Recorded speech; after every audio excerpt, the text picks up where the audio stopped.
The year is 1965, a joint Polish-Soviet paleontological expedition, a collaboration that was itself a product of Cold War scientific diplomacy, which is its own interesting story, is working through a region of southern Mongolia called the Nemegt Formation. The Nemegt Formation is not a casual dig site. It is one of the most significant fossil localities on Earth, a place that, during the late Cretaceous period, roughly 70 million years ago, was a dynamic, river-crossed, ecologically rich landscape teeming with animal life.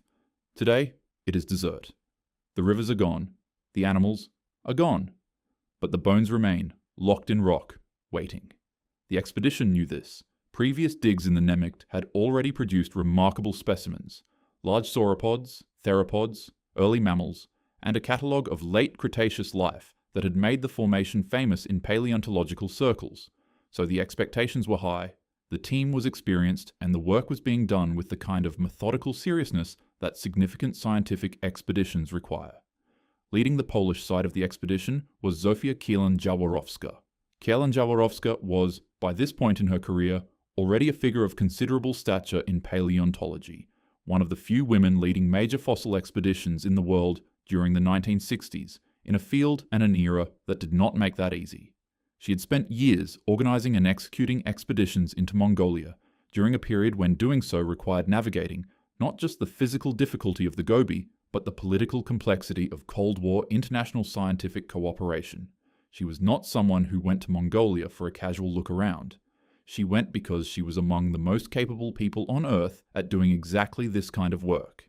And on this particular expedition, her team found something that would define and embarrass and frustrate, and ultimately transform paleontology for the next half-century. The forelimbs were enormous. 2 complete arms, humerus, radius, ulna, and the whole upper limb structure, along with the shoulder girdle connecting them, emerging from the Nemegt rock in a state of preservation that was, given their age, remarkable. Each arm measured approximately 2.4 meters from the shoulder to the tip of the claw. That is just under 8 feet, per arm, not the full wingspan per arm. For scale, consider that a full-grown male polar bear, one of the largest terrestrial predators alive today, stands roughly 4.5 feet at the shoulder when on all fours. These arms were nearly twice that length. The claws were thick, curved, and substantial. The overall impression was of something built at a scale that the modern world simply does not produce. The specimens were documented, collected, and eventually brought back for study. In 1970, the formal scientific description was published by Osmólska and Roniewicz, 2 researchers who sat with these arms, measured them, examined them, compared them to every known dinosaur, and gave the creature its name, Dinocheirus mirificus. From the Greek and Latin, this translates as unusual terrible hands, which is, in the context of scientific nomenclature, a remarkably honest thing to call something. They saw arms the size of a dining table with claws like agricultural tools and named them terrible hands. Accurate, precise, appropriately unnerved. Now begins the part of the story where science does what science does when it has a piece of something and no idea what the whole thing looks like, it argues. The first and most immediate assumption, which spread through the paleontological community with the confidence of something that seemed obvious, was that Deinocheirus was a predator. A massive one. Possibly one of the largest predatory dinosaurs that had ever lived. The logic was straightforward. Look at every large animal alive today that has powerful forelimbs and substantial claws, and what do you find? You find predators, bears, big cats, raptors, animals that use those tools to catch, hold, and process prey. Scale that reasoning up to 8-foot arms and Cretaceous Mongolia, and the conclusion seemed almost to draw itself. This was an apex predator. Something that made Tyrannosaurus look like a regional concern. Some researchers went further, placing Deinocheirus as a possible relative of the large carnivorous theropods, the group that includes Tyrannosaurus and its kin. Others were more cautious, noting that the claw shape was not quite right for what you'd expect from a dedicated killer. Predatory dinosaurs tend to have more laterally compressed knife-like claws, and Deinocheirus's claws, while massive, were more rounded in cross-section, more like a digging or hooking tool than a slicing one. These researchers suggested the animal might not be purely carnivorous, but they couldn't say what it was instead, because they didn't have the rest of it. The 1970s came and went. The 1980s, the 1990s, 3 full decades of argument, hypothesis, counter-argument, and accumulated academic uncertainty. Every few years, someone would revisit the arms, run new analyses, apply new comparative methods, and arrive at a new confident-sounding theory. And then someone else would arrive at a different confident-sounding theory, and then both theories would sit in the literature next to each other, equally unsupported, equally plausible, equally unprovable. When the Soviet Union collapsed in the early 1990s, Mongolia's borders became more porous. And for a different kind of operator, that meant opportunity. Fossil poaching in the Gobi during this period was not hobbyists with good intentions. This was organized extraction, coordinated operations.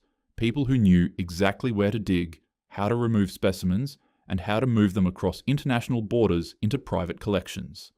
Here's why that matters. A fossil found in its original rock in a known geological layer, surrounded by associated bones. That fossil carries information far beyond the bones themselves. The layer tells you the age. The position tells you how the animal died. Remove it from all of that, and you still have something ancient and beautiful, but you've destroyed most of its scientific value in the extraction.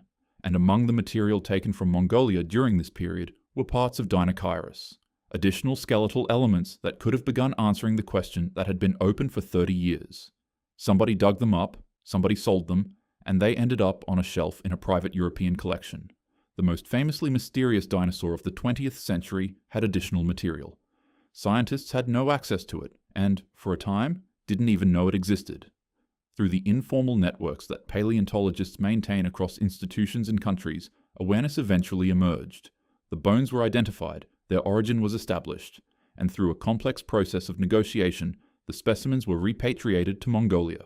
Combined with legitimate excavations in 2009 and 2011, there was suddenly enough to finally answer the question, what was Deinocheirus? The answer came in October 2014, published in Nature. 49 years after those arms came out of the ground, size first, 11 meters long, 6 to 7 tons, heavier than an average T-Rex. The scale the arms implied was real. The skull had a broad, flat, spatulate snout, a duckbill, structurally identical to the mouths of hadrosaurs, gentle, herbivorous, essentially Cretaceous deer. The presumed monster had the face of a very large duck.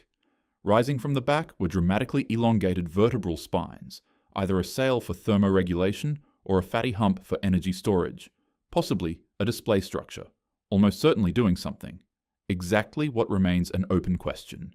The feet were broad and flat wading feet, built for slow movement through mud and shallow water, and inside the body, gastroliths, fish scales, and plant matter. Deinocheirus was an omnivore. It waded through rivers, scooping fish with that flat bill. It browsed vegetation from trees and riverbanks. Ecologically, it filled a niche, something like an extraordinarily dramatic goose. And the arms? The 8-foot, terrible, infamous arms? Foraging tools, used to pull vegetation toward its mouth, rake through riverbeds, and drag branches down from tree canopies. The most fearsome forelimbs in the history of paleontology belong to a humpbacked, duck-billed, fish-scooping swamp omnivore, moving through late Cretaceous river deltas at its own unhurried pace, completely unbothered. 50 years of imagining a monster. The answer was the Cretaceous's strangest wetland manager.